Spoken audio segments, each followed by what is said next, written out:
Welcome to Family Business Breakthroughs, where we bring you time-saving, money-making strategies to improve your business even more. With over 3 decades of experience serving multi-generational family businesses, we've got time-tested solutions that get the results you're looking for. Listen in and get ready for your next breakthrough. I'm your host, Jim Berner. Thanks for joining me today. I cannot tell you how many newsletters I'm signed up for, and honestly, I love it because it's just instant information to my doorstep. The other day it dawned on me I'm reading plenty of articles about how to start a business, how to run a business, but I don't see many articles that talk about selling your business. And with me today, I have my partner, Ken Koger, with me here to talk about mergers and acquisitions, advisory services here at Meridian. And Ken, just give a quick background of your experience. I know, you don't want to age yourself here, but No, just give I'll everybody just a avoid quick that. background. Sure. I've joined Meridian approximately 17 years ago with a background in family business and in banking and corporate finance. Um, Been through many, many business valuations and business transactions. And Ken, you and I, we do it all upstairs, the corner We do. office, man. That's where we just grind it out day in and day out. So this is really fun for both of us to be able to kind of talk about our experiences here at Meridian, what we've kind of ran into. Sure. But honestly, this is a great opportunity for me to interview Ken and talk about all of his experience that he's had, not just at Meridian, but he's had plenty of M&A experience outside of Meridian as well, and growing up in a family business too himself. Sure. So Ken, let's just start here. How does a business owner know if it's the right time to sell their business? A couple of things, Jim. If the owner is not having fun anymore, that would be number one. If it's drudgery to wake up in the morning to think about going to work, you get in the car and drive as slow as you can to the office, that type thing. Mainly, if it's no longer giving you the excitement and the fun that it did earlier in life, then it's Mm-hmm. probably there is a good chance it's time to sell. Do you typically see anybody like get kind of stirred up from all the economic things that go on as well? Do you think that ever kind of races through their mind? Sure, it does. When say we have a downturn in the economy, the housing starts are down, the press is negative, Mm-hmm. which it is a lot of the time. Um, then an owner can start thinking about the effects of his business.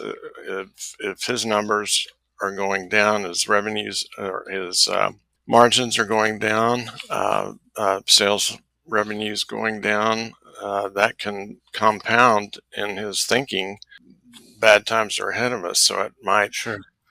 stimulate him to call us and say, I think it's time to sell. May or may not be the right time, but at least he calls us and we can discuss it. Sure. Sure. Yeah. And I know even on, more recent transaction that I was working on, even though it's not that he wasn't necessarily just not having fun, even though it was tiring to work on the weekends, you and I, we hear a lot about succession planning or the lack thereof, Sure. and how that happens where they just don't have anybody to kind of step into the shoes. So, you know, in our side, when we talk about business valuations, we get in there, we look through the numbers, and they always talk about what could I be doing more to be able to increase this value? I really want it. So, what can a business owner do right now to increase the value of their business before they sell? Sure. Good question, Jim. Some of the more usable techniques that we would suggest to him are controlling his working capital. That would be minimizing his DSO, or the days sales outstanding, the average age of an invoice, speed those collections up. Um, Efficiently manage your accounts payable with your cash flow forecast. And then, of course, minimizing your inventory, but yet maintaining a level of inventory that ensures the serviceability of your customer base. Few other things that we would suggest are minimizing your asset levels to increase your return on assets and your return on Hmm. investment, that sort of thing. Yeah, no, I also, just want to add in there that one thing you and I do heavily is we examine expenses. Oh, And sure. Expenses. We call that expense creep, where a mhm, company does not monthly examine all of their the expense accounts by line item to look for even the smallest increases on a monthly basis can add up, compound over a 12-month period. And if you don't watch those expenses on that monthly basis, then that can be a yearly surprise. But that's a mhm. very good way to increase value, is to cut your expenses. Oh yeah. Obviously, you can certainly add more revenue, try to go out and find more customers. You and I, we see consistently time after time, customer concentration being as something that can really hinder the ability of a business, and that is having one customer really be the majority of where your gross profit is coming from. So that is another key thing. You've probably seen that a lot more than what I have. I know in one transaction alone, I think it was one person that had, what was it, like 70% Um, of of the gross. Unfortunately, Yeah, that that's is tough. true. That That's was real in tough. the oil patch business. Mhm. Yeah, the old saying, what 20% of your customer base is responsible for about 80% of your business, and vice Mhm. versa. 20%, 80% of your customer base is responsible for about 20% of your revenue. So Mhm. that holds out in most applications, companies that we see. But you're correct. Customer concentration places, if it's too high, it places all that risk in one company. Mhm. Right. So Yeah. you use that customer, and there goes the majority of your business.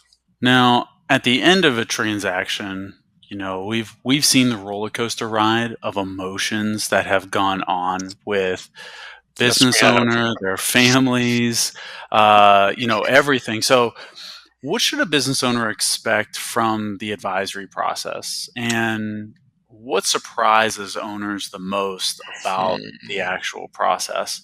The number one thing they should expect from us is confidentiality, total confidentiality. That's our mantra. We don't Mm-hmm. want the competitors to know about the potential sale of the company. We don't want the employees to know about it. We don't want the suppliers to know about it. All those would be extreme, significant risk levels for the selling company. We take the emotional edge out of it because we do Mm-hmm. the heavy negotiations, the talks that can be very of a personal nature.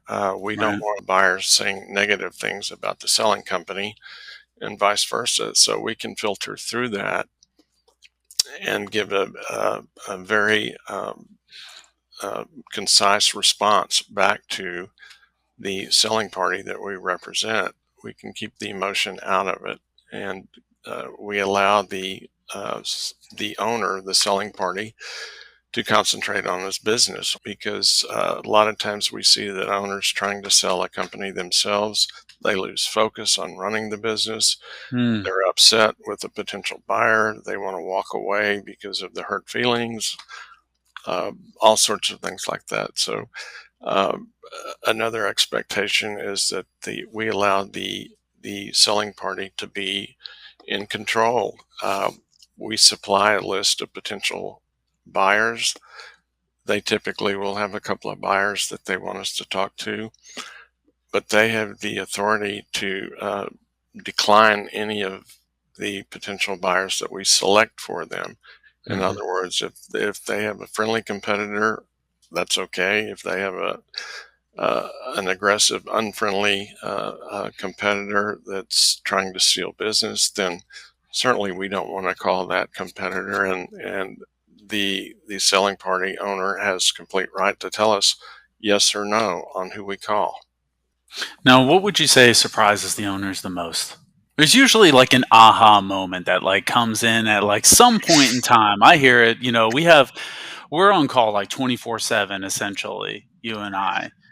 So, The what biggest, are some of the yeah, common things that you kind of hear from the people that and the clients that you work with? I would say probably the owners do not understand the significant amount of information that flows back and forth between the buyer and the seller. Mm, Uh, we would typically not work directly with the owner, but rather his CPA or his CFO in sourcing due diligence information. That can go on forever and be just piles and piles of data. A lot of mhm, times the owner does not see that or understand that. And it's usually until the transaction closes that the owner realizes the amount of work that went into the transaction process. mhm, And of course, it always brings a smile to their faces when they receive their pennies by wire transfer and sigh of relief that we hear many owners say that they wish they had sold the company 10 years earlier. oh, wow. We have owners' wives tell us, "Thank you so much for freeing my husband up. Now he can be my husband, and his business will take away the aches and pains that he has at night, the sleepless nights, the worries that he's got, and he can enjoy the rest of his life with Mhm, me, his wife." So wives are very, very most of them that we've talked to are very happy about that. It can be a health release for some of our owners in that I had a client one time that he recanted to me that his friends say he's no longer red in the face. He looks cool, calm, and collected, and that I actually had a big part in saving his life by removing mm, that stress of running the day to day business. wow. So that's a surprise. Yeah, it's incredible. The stories that, we get consistently, really make all the work, worth doing in the Right. end. Mhm. It really is. Very rewarding. Um, yes, yeah, a better word for it for sure. Let's talk really quick because this question comes up a lot. Let's talk about like owner transition and what role that really plays. How much should owners really expect about being in the process, like after it actually closes? Yeah, good question. They An owner should expect to spend really almost whatever it takes to get the new owner, the buyer, comfortable in his new Hmm. surroundings. Uh, we suggest that the former owner at least take the new owner buyer around to the say the top 10 customers, introduce them, get them a face to face, so Hmm. to help ensure the forward movement and the progression of the business. It's obviously the most important thing is customer retention. So with the old owner being seen introducing that new owner, that customer can see the level of comfort that the selling party has in placing their trust with the new owner. It's also a great feeling for the employees that the former owner does not just pick up and disappear. Right. He's on a day-to-day basis. Say we've been very successful in arranging consulting contracts with former owners to stay on board, Hmm. at least for on site for a period of time, a few months, 3 months perhaps. Then maybe available by phone for another 3 months, just on a consulting basis, and that just ensures that successful transition period, and will really go a long way to help the new owner be successful. Yeah, we do a really good job of negotiating what that looks like in the end, especially to meet the expectations of the owner themselves. Mhm. We don't want them to be an employee forever, but it certainly makes sense that they help with facilitating that handoff at the end. So, all right, so let's finish up here really quick because I want to be respectful of your time. What makes a Meridian advisory process unique? What would you say? Again, I have to go back to confidentiality being our Hmm. mantra.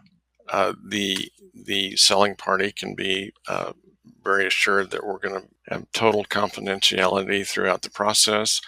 Another factor would be just the idea that we take the emotion out of the transaction. Hmm. We do the heavy lifting. The owner can concentrate on running his business and not suffer any negativity by being out of the office for specific times. Other things we do for that the owner will notice is just um, the workload. I would say just the peace of mind that we bring to an owner. We're very responsive. We'll give them whatever they're comfortable with as far as information flow and be very responsive on their timetable. If they Hmm. want an update daily, several updates daily, and Jim, you've had some clients with that tend to call you every hour and ask for Oh an yeah. update. Uh, those are common. We respect their feelings and want to take care of them.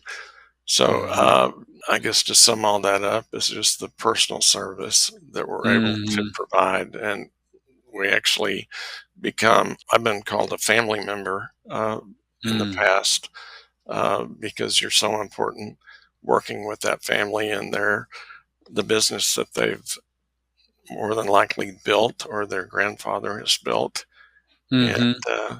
they can be relieved that we're taking great care of them. Yeah, you bet. And like you kind of mentioned there, one thing that I think we also do really well that you don't get from, the PE or the venture capitalist firms is we are on call 24/7. You and I have both taken calls while we've been on vacation before. We take calls that are on the weekends and after hours to answer Of course. questions. Hmm. And one other thing I want to add is that when we search for buyers, we really search from a cultural perspective. We search for family businesses Hmm. because we know that family businesses treat their employees differently, they treat their customers differently, and that in itself makes for an easy transition for everybody Sure. going on. Sure. So, One of the most important things that I can remember of my transactions with family companies is the family selling the business. Their number one priority is to for the new owner to retain all of the employees. mhm, mhm.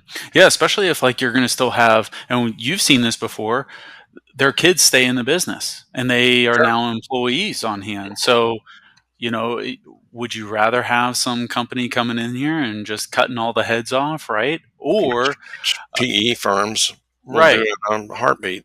yeah, they do because they just want to increase, a bottom line and just pass work on. But if your son or daughter was there, would you want them with one of those companies or would you want them with another family business? And that's something that we definitely do. You So. bet. Well, Ken, I really want to appreciate you and just say thank you for all your time and guidance and mentoring throughout this entire process. You I bet. know that You this is bet. only one of many podcast episodes here for you. We'll get into some more stuff as well, but I want to talk to everybody out there right now that's listening. Message us your questions, your comments. We want to hear from you. What else do you want to know about the M&A process that we can kind of help out with? Feel free to contact us directly for a more Right. private conversation. As a Absolutely. reminder, Sure. Meridian is here to serve you and your family. If you're looking for succession planning, leadership, next gen coaching, you want to attend one of our awesome events, go ahead, click on the links down below, check out the description and the notes. Feel free to reach out to us with any questions and comments. Hit the subscribe button to catch all of the new content. And thanks for listening. And we'll see you next time on Family Business Breakthroughs. Thanks, Jim.